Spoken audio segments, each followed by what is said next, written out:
Hi everyone, in this video we will be dealing with the previous year questions that were asked from New Criticism of Literary Theory, and here we will be dealing with the questions that were asked from December 2018 to December 2021 and June 2022 cycles merged examination. So here we will be dealing with the questions that were asked from New Criticism. So we knew about new criticism. So new criticism is actually the theory that comes after formalism, which was developed in America. And anyway, let's look at the questions. So about new criticism, the first question was, in his practical criticism, I.A. Richards suggests that there are several kinds of meanings and that the total meaning is a blend of contributory meanings which are of different types. He identified 4 kinds of meaning, or the total meaning of a word depends upon 4 factors. Choose the right combination as proposed by Richards.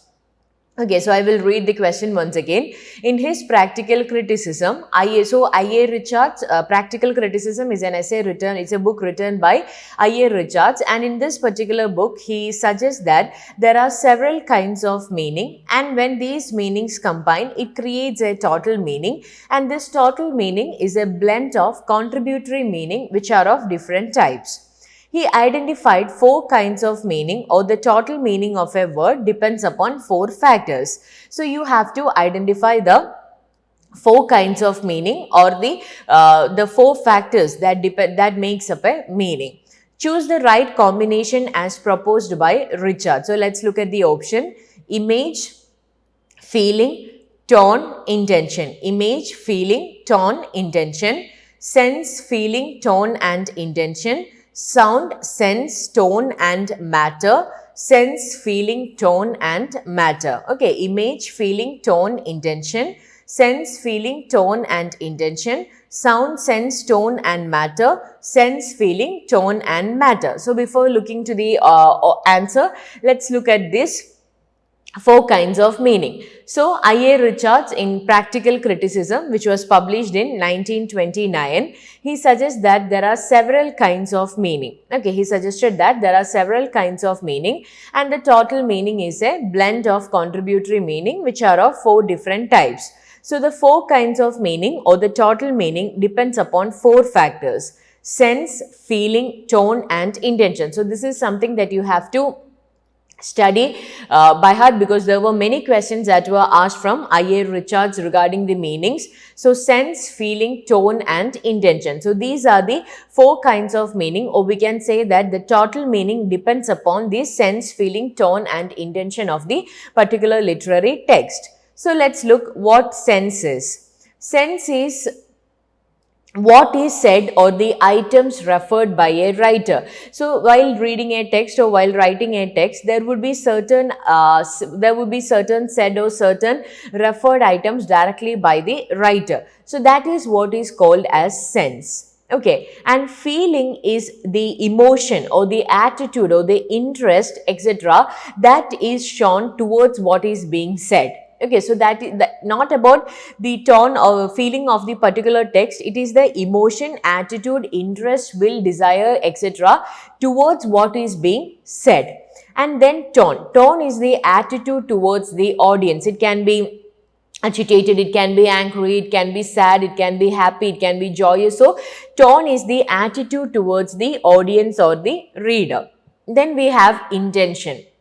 Intention is the writer's conscious or unconscious aim, or the effect that he or she is trying to produce. So that is the intention. The writer's conscious, it can be conscious or it can be an unconscious aim, or the effect that he or she is trying to produce. So these are the 4 kinds. So there are 4 kinds of meaning in a particular literary text: sense, feeling, tone and intention. So these sense, feeling, tone and intention together create a total meaning of this particular text. So in our use of language, we can say that one of these functions, that is either sense or feeling or tone or intention, it becomes predominant. Okay, so in our use of language, one of these functions, it became predominant, and it is the subject and the intention. It is the subject and the intention that determines the priority and degree of the use of other functions. So it is the subject and the intention that determines the priority and degree of the use of other functions. So while you are reading a particular text, the reader, he or she should be prepared to apprehend the interplay of four meanings. Okay, while reading this particular text, a reader should be prepared to apprehend the integrity of or the interplay of these four meanings. So sense, feeling, tone and intention. So now let's go back to the question. Sense, feeling, tone and intention, it comes as option B. So the correct answer is option B, sense, feeling, tone and intention. So the correct answer is option B.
Now let's look at the next question.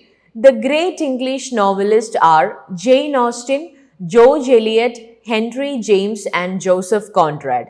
Which one of the following critical texts begins with the above assertion? The great English novelists are Jane Austen, George Eliot, Henry James and Joseph Conrad. Which of the following critical text begins with the above assertion? Let's look at the option. Walter Allen, the English novel. Terry Eagleton, the English novel. F.R. Lewis, The Great Tradition. Ian Watt, Rise of the Novel. So we know that the correct answer is F.R. Lewis, The Great Tradition.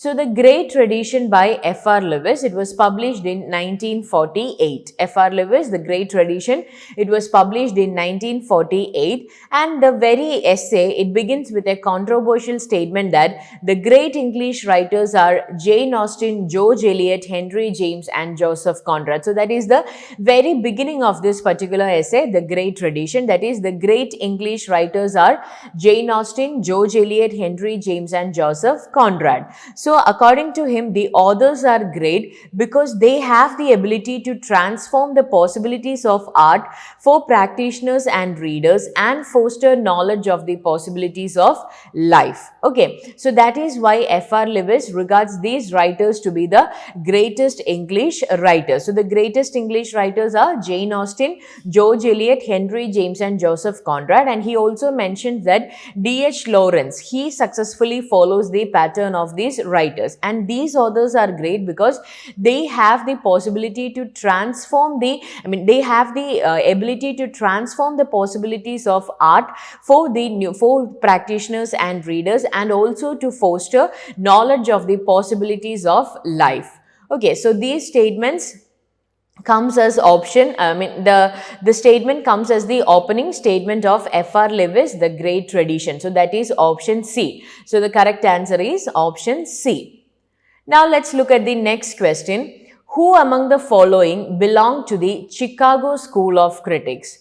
Who among the following belong to the Chicago School of Critics? R.S. Crane, E.M.W. Tilliard, Elder Olson and Alan Tate. R.S. Crane, E.M.W. Tilliard, Elder Olson and Alan Tate. So let's look what this Chicago School of Critics are. So Chicago School of Critics, they are also known as this Aristotelian school, Neo-Aristotelian school. So Neo-Aristotelian school, they are also known as the Chicago School of Critics, and they are actually the professors of the Department of Humanities.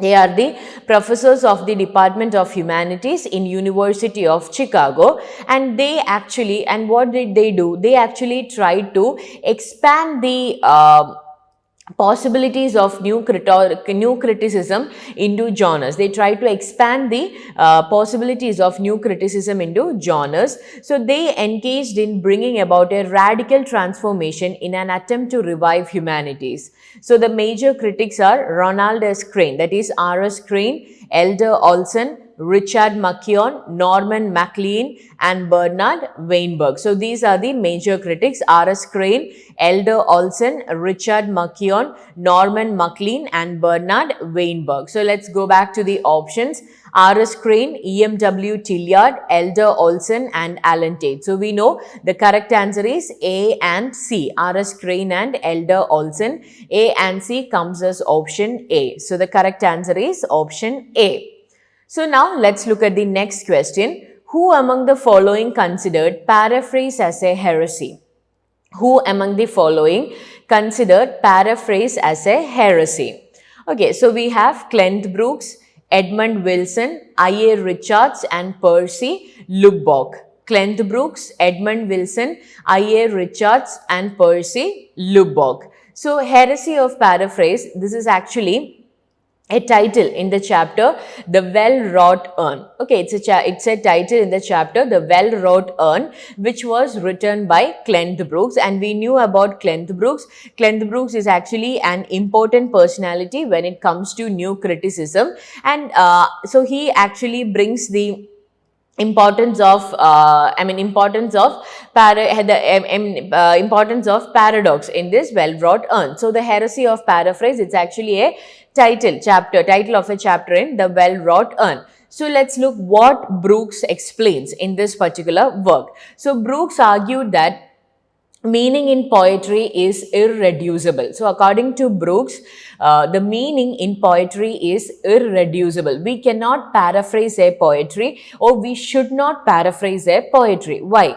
Because a true poem is a simulacrum of reality, an experience rather than any mere statement about experience or any mere abstraction from experience. So here, according to him, poetry, it is a simulacrum of reality. It is a direct direct experience. It is not not a statement about an experience, or it is not an abstraction about an experience. Poetry, it is a direct experience. So you cannot paraphrase a poetry. So according to him, the essential structure of a poetry, okay, according to CLEANTH Brooks, the essential structure of a poetry resembles that of an architecture, or it resembles that of a painting. So because normally there was a belief that the essential structure of a poetry was the what can we say about the statement which we abstract from it. So that is not the case. It almost resembles that of an architecture, or it almost resembles that of a